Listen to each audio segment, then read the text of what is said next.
देशासह राज्यात संघटन बळकट करण्यासाठी काँग्रेस मैदानात उतरली आहे. त्यानुसार अखिल भारतीय काँग्रेस कमिटीच्या वतीनं संपूर्ण देशभरात राबवण्यात येत असलेलं संघटन सृजन अभियान ठाणे शहरात सुरू झालंय. संघटन सृजन अभियान या अभियानाच्या अनुषंगानं काँग्रेस पक्षाचे केंद्रीय निरीक्षक माजी आमदार नदीम जावेद यांच्या समवेत प्रदेश निरीक्षक आमदार अभिजित वंजारी, प्रदेश उपाध्यक्ष राजेश शर्मा, प्रदेश सरचिटणीस संघटन सृजन कोकण प्रभारी गुरबिंदर सिंग बच्चर ही मंडळी ठाण्याच्या दौऱ्यावर आली आहेत. या पथकानं बुधवारी ठाणे काँग्रेस कार्यालयात पत्रकारांशी संवाद साधला. यावेळेला ठाणे काँग्रेसचे अध्यक्ष विक्रांत चव्हाण, मुख्य प्रवक्ते राहुल पिंगळे, हिंदूराव गळवे इत्यादींसह काँग्रेस पदाधिकारी उपस्थित होते.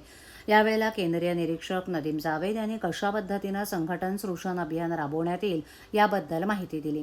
जावेद यांनी सांगितलं की काँग्रेस पक्षानं वर्ष 2025-26 संघटनेसाठी समर्पित केलं असून अखिल भारतीय स्तरावरील काँग्रेसचे वरिष्ठ पदाधिकारी संघटनेच्या बळकटीकरणासाठी काम करतात.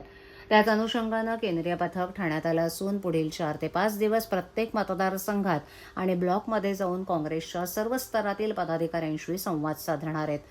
आमदार अतुल वंजारी यावेळेला म्हणाले की काँग्रेस नेते खासदार राहुल गांधी यांच्या संकल्पनेतून सर्व राज्यभर संघटन सृजन अभियान राबवण्यात येत आहे.